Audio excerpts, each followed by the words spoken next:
શિયાળાની ઠંડીમાં પીવાની મજા પડે તેવું ખૂબ જ ટેસ્ટી અને સ્પાઇસી રેસ્ટોરન્ટમાં મળે તેવા જ સ્વાદ સાથે આજે આ મિક્સ વેજ મંચાવ સૂપની રેસીપી તમારી સાથે શેર કરવાની છું. પૂરી રેસીપીની ડિટેલ્સ અહીં ટાઇટલ પાસે લિંક મેન્શન કરી છે, તો ત્યાં જઈને તમે વિઝિટ કરી શકો છો. ઘણીવાર આપણે સૂપ ઘરે બનાવીએ છીએ તો રેસ્ટોરન્ટમાં મળે તેવા સ્વાદ સાથે નથી બનતું અને એટલું ઠીક પણ નથી બનતું, પણ આજે રેસ્ટોરન્ટના ટેસ્ટ સાથે જ તમે હવે આ ખૂબ જ સરળ રીતે આ સૂપ બનાવી શકો છો.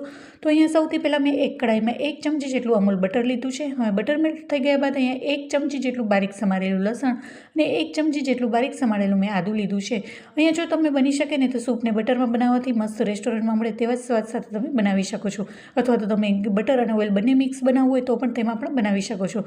પણ જો તમે આવી રીતના અમૂલ બટરમાં જ બનાવશો ને તો ખૂબ જ સરસ એવો ટેસ્ટ આવશે.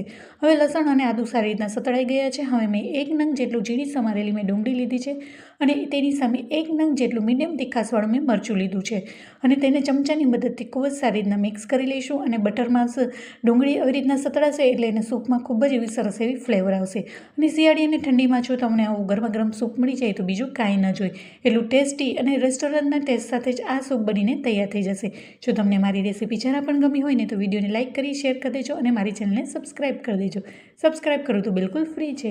હવે અહીંયા મેં ચોપરની મદદથી બધા જ વેજીટેબલ્સને ચોપ કરી લીધા છે. અહીંયા મેં કેબેજ, ગાજર અને કેપ્સિકમ લીધા છે. અહીંયા જો તમે ફણસી લેવી હોય તો પણ લઈ શકો છો. હવે બધા જ વેજીટેબલ્સને આવી રીતના 1 થી 2 મિનિટ માટે ખૂબ જ સારી રીતના સોતે કરી લઈશું. અહીંયા બધા જ વેજીટેબલ્સ મેં કાચા લીધા છે એટલે આપણે 2 થી 3 મિનિટ માટે સોતે કરી લઈશું.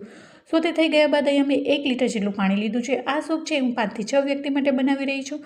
હવે તેને મિક્સ કરી આપણે એમાં 2 ચમચી જેટલી લીલું લસણ અને 3 ચમચી જેટલી ઝીણી સમારેલી લીલી ડુંગળી એડ કરી છે. હવે તેને ચમચાની મદદથી મિક્સ કરી 1 બાય 1 બધા સોસીસ એડ કરીશું. તો અહીંયા સોસમાં મેં 1 ચમચી જેટલો મેં ડાર્ક સોયા સોસ લીધો છે, 1 ચમચી જેટલો રેડ ચીલી સોસ, 1 ચમચી જેટલું શેઝવાન ચટણી લીધી છે. અહીંયા તમારે તીખું તમે તમારા ટેસ્ટ પ્રમાણે વધારે કે ઓછું કરી શકો છો. ત્યારબાદ અડધી ચમચીથી પણ ઓછું એવું મેં મરી પાવડર લીધું છે. ત્યારબાદ સ્વાદ પ્રમાણે મીઠું નાખી અને અડધા નંગ જેટલો લીંબુનો રસ એડ કરીશું. ત્યારબાદ તેને મિક્સ કરી અને 2 થી 3 ચમચી જેટલું મેં ટોમેટો કેચઅપ અને 2 થી 3 ટેબલસ્પૂન જેટલા ફ્રેશ લીલા ધાણા એડ કરી અને સારી રીતના મિક્સ કરી લઈશું. અને તેની થિકનેસ બનાવવા માટે મેં પાણીમાં 1 ચમચી જેટલો કોર્નફ્લોર એડ કરી અને એવી સ્મૂધ એવી સ્લરી બનાવી લીધી છે. હવે તેમાં એડ કરી દઈશું. કોર્નફ્લોરની સ્લરી એડ કરવાથી મસ્ત એવું થીક રેસ્ટોરન્ટમાં મળે તેવું ટેસ્ટ બનીને તૈયાર થશે. હવે ખૂબ જ સારી રીતના 3 થી 4 મિનિટ માટે એને ઉકળવા દઈશું. હવે આપણું સૂપ બનીને રેડી થઈ ગયું છે. હવે એને સર્વિંગ બાઉલમાં લઈ લઈશું. તો મસ્ત એવું સૂપ બનીને તૈયાર થઈ ગયું છે. હવે એને ગાર્નિશિંગ કરીશું ઝીણી સમારેલી લીલી ડુંગળી અને બોઇલ કરેલા અને ફ્રાય કરેલા ક્રન્ચી નૂડલ્સ સાથે એને સર્વ કરીશું.